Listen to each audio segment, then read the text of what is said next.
Hello there, my name's Estelon and today we're talking about my favorite analog camera, the Praktica MTL-5. It is an East German made SLR that was made between 1983 and 1985 by the, at that time, only East German camera manufacturer, VEB Pentacon. I have it right here. It was sold mostly in the Western countries, and a lot of these cameras were actually rebranded by German big box stores or German camera store chains as their sort of in-store brands, such as the specimen that I have right here. This is a Revue ML. It is not bearing the Praktica name, but just the Revue name. It is the same camera. I just bought this version because it was like way cheaper to buy this instead of the other one. Otherwise, it is exactly the same thing, just that it's black instead of silver. The camera is made out of metal and plastic. The top and bottom covers are made out of plastic, while the rest of the camera body is basically a chunk of metal and glass. It is a fully mechanical camera.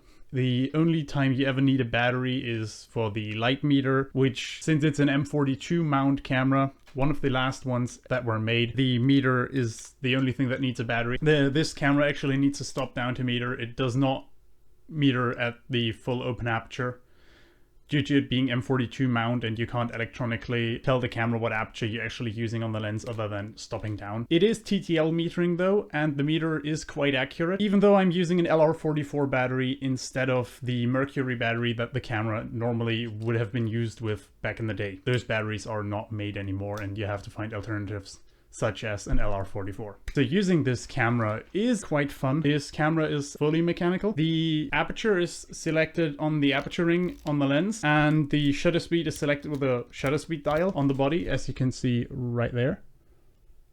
A shutter speed dial. You can also select the ISO on the shutter speed dial by pulling it up and turning it. The ISO setting only matters for the light meter and not for actually operating the camera. When you're operating the camera, the wind lever is quite hard to press and the shutter has a really hefty clunk to it.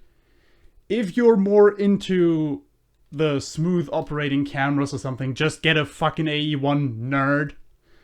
In this part of the video, I'll be going over a selection of photos I have taken with this camera and a few different lenses over the last couple months. Starting out with the first one, I took this on my trip in summer when I went to Cologne. It was taken with a 70 to 210 millimeter zoom I picked up there in a local camera shop for very, very cheaply.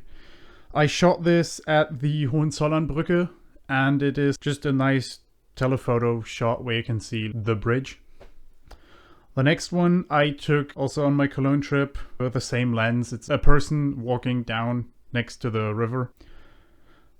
In the next photo, I shot that one with the 28mm f2.8, which I also picked up for very cheaply on eBay, as I did with the camera and my 50mm lens.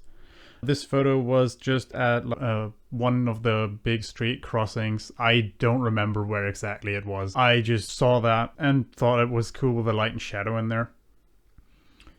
The photo after that is a musician in the streets of Cologne playing his instrument. It is also just a street moment that I captured on that trip, as I did with most of those photos. The next photo is also shot with the telephoto lens that I have, that 70 to 210 millimeter telephoto zoom lens. It is a photo of something in the city center, people walking by, and I felt like snapping that photo. The next one is actually more interesting, I think. It is one of those very classic light and shadow architecture type shots captured in my local shopping center. I shot that one zone focused from the hip with my 50mm lens some day in the summer. And the last photo in my selection is a photo of a gas station at night, because at some point when you're shooting film, you are legally obligated to, at some point, shoot film at a gas station and capture the night scene, long exposure. I guess that's just what people do, and I felt like doing the same thing. I like this photo. It's got some nice blue colors, but the normal street lights, that orange, is just not very beautiful. It was shot on Fuji Superior Extra 400 and not Cinestill, so maybe it's not quite fulfilling that law, so to speak. Tell me what you think about the photos in the comments. I'll see you in the next video. Goodbye.